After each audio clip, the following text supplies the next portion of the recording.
ऐसा कोई संत, दार्शनिक, सद्गुरु या महापुरुष जिसने आपको आकर्षित किया हो? जो एक पसंद समय मुझे ओशो बहुत पसंद थे क्योंकि मुझे उनका खंडन मंडन अच्छा लगता था। हाँ, हाँ। मैंने उनकी कई किताबें और कई उनके डिस्कोर्सेस सुने हैं और उनका टेप एक ज़माने में टेप में आता था, हाँ, हाँ। तो वो कार में लगा देते थे। राइट, तो राइट। हमारे ड्राइवर को बहुत शौक था ओशो सुनने का, हाँ, हाँ। तो ओशो सारे रास्ते हमारे साथ चलते थे। जिस समय 1970 में मैं बम्बई में एसएनडीटी यूनिवर्सिटी में पढ़ाती थी, वहाँ पर क्रॉस मरीन लाइन्स पर हुँ, हुँ। हमारी यूनिवर्सिटी का एक हॉल था जिसका नाम था पटकर हॉल। हुँ, हुँ, हुँ, हुँ। पटकर हॉल को कई बार हुँ, किराए पर लिया जाता था और पुणे से हुँ, हुँ, हुँ। ओशो आते थे हम्म। वहाँ पर प्रवचन देने के लिए। हुँ, हुँ, हुँ, हुँ। और सबसे बड़ी बात ये कि वहाँ जब उस दिन जिस दिन ओशो का व्याख्यान होता था, हुँ, हुँ, हुँ। उस दिन शहर की सारी खुशबूदार, खूबसूरत और संभ्रांत महिलाएं हुँ, हुँ, हुँ। बड़ी बड़ी गाड़ियों में अच्छा। आती थी और वहाँ रौनक लग जाती थी हुँ, हुँ, हुँ। पटकर हॉल में। अब पूरा हॉल जो है भर जाता था। पुरुष कम होते थे, स्त्रियां ज्यादा होती थी। हुँ, हुँ। क्या कारण पाती थी इसका? अच्छा, ये बड़ी अजीब बात है। जबकि ओशो अपने प्रवचन में जो तर्क वितर्क करते थे हुँ, हुँ, हुँ। और जो बातें जीवन के बारे में बोलते थे, समाज के बारे में बोलते थे, हुँ, हुँ, हुँ। उसमें सबसे बड़ी चीज ये है कि वो कभी शरीर को नेगेट नहीं करते थे। हुँ, हुँ, हुँ, हुँ। शरीर को नकार कर उन्होंने कभी धर्म की व्याख्या नहीं की। हुँ, हुँ, हुँ, हुँ, हुँ। और जबकि हमेशा आप किसी भी आध्यात्मिक गुरु को सुने हुँ, हुँ, हुँ। तो सबसे पहले वो ये करता है कि आपके मानस को हुँ, हुँ, हुँ। विदेह बनाता है। हुँ, हुँ, हुँ, हुँ, हुँ। और स्त्रियों के ऊपर तो ये शिक्षा बहुत ज़्यादा डाली जाती है, क्योंकि मैंने इलाहाबाद में भी देखा है। हुँ, हुँ, हुँ। कुंभ के अवसर पर मैंने बहुत बड़े बड़े महामंडलेश्वरों को सुना हुआ है। हुँ, हुँ, हुँ। सब स्त्री को यही सिखाते हैं कि देह तो मिट्टी है, हुँ, हुँ, हुँ, हुँ, हुँ। देह को तो नश्वर मानो। हुँ, हुँ, हुँ, हुँ, अब हुँ। वो ओशो कभी नहीं कहते थे कि देह नश्वर है, राइट, राइट।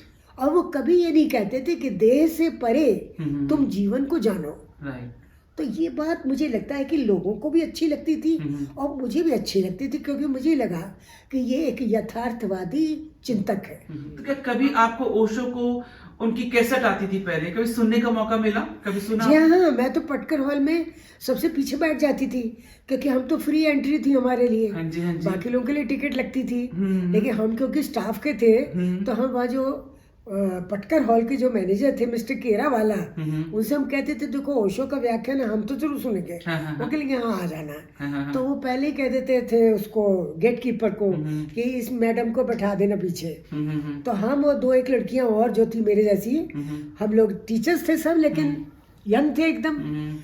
तो हम सबके सब जो है पीछे बैठ जाते थे हुँ, हुँ, हुँ। और फिर उनका पूरा भाषण सुनते, तो आप सोचिए मंत्र मुग्ध वो कर देते थे हुँ, सबको। हुँ, हुँ। और मेरी समझ में ये नहीं आता था कि वो जो अच्छे संभ्रांत घरों की या पैसे वाली औरतें थी, उनकी क्या समझ में आता था। हुँ, हुँ, हुँ। क्योंकि वो ऐसा नहीं था कि किसी को खुश करने के लिए आसान हिंदी बोलेंगे या बीच में अंग्रेजी बोलेंगे, नहीं। उनकी भाषा बहुत अच्छी थी, हुँ, हुँ, हुँ। उनकी अभिव्यक्ति बहुत अच्छी थी, हुँ, हुँ। और वो अपने तर्क को प्रमाणित कर देते थे। हाँ जी, हाँ क्योंकि जी। वो तर्क प्रधान जो होता है हाँ, ना, हाँ, हाँ। वो आपके पढ़े लिखेपन को नकारता नहीं है। हुँ, हुँ, हुँ, हुँ। नहीं तो बाकी जब भी मैंने कभी महामंडलेश्वरों को सुना हुँ, हुँ। कुंभ के मेले हुँ, में हुँ, हुँ। या माघ मेले में हुँ, हुँ। इलाहाबाद में, हुँ। तो मुझे लगा ये सब लोग जो ये कोशिश कर रहे हैं, ये कह रहे हैं कि आपका शरीर तो मिट्टी है, हुँ, हुँ, हुँ। शरीर को भूल जाओ, हुँ। अब मेरी सेवा करो। राइट, तो राइट। आपको तुच्छ बनाते हैं। हाँ, हाँ, हाँ, हाँ। और वो कभी भी, ओशो जो है, कभी भी मनुष्य को तुच्छ नहीं बनाते थे।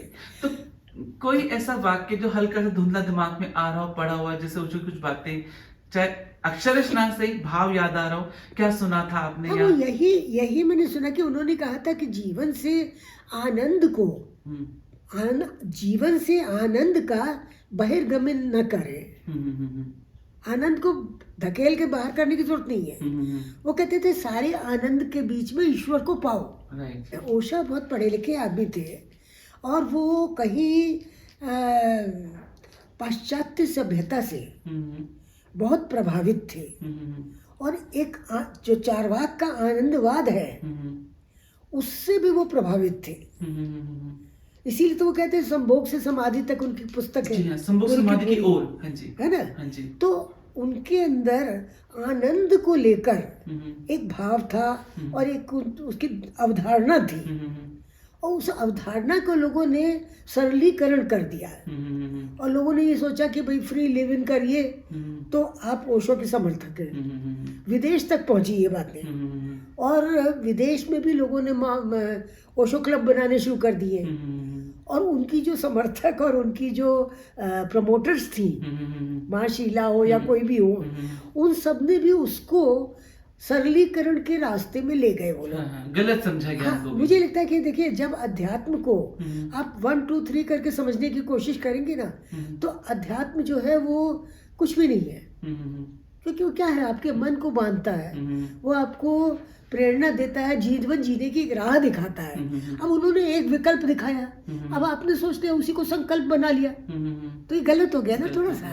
तो आम संतों को, जिनको हम तथाकथित, जिनको हम आज देखते हैं या पहले के देखते हैं, सदगुरुओं से, महापुरुषों से कैसे और कितने देखिए, जुड़े थे? ओशो ने सबसे बड़ी चीज जो की वो ये की कि अध्यात्म की रूढ़िवादिता को खत्म किया और धर्म की रूढ़िवादिता को उन्होंने खत्म किया।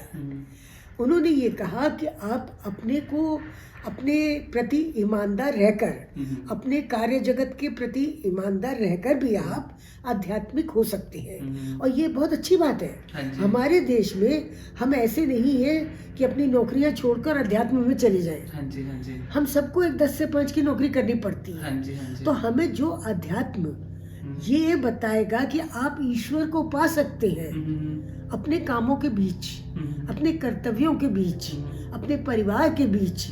वो हमसे ये नहीं कहते तुम जंगल चले जाओ। हाँ, ये बहुत अच्छी बात है उनकी। जो जितने भी हमारे पुराने जो पुरातन हमारे मनीषी हैं, वो सब ये चाहते हैं कि बरगद के नीचे बैठकर और तपस्या करो, तुम्हारी जटाएं बढ़ जाए, नहाओ ना धो, बस तपस्या करो। तो ये तो बहुत इम्प्रैक्टिकल बात है।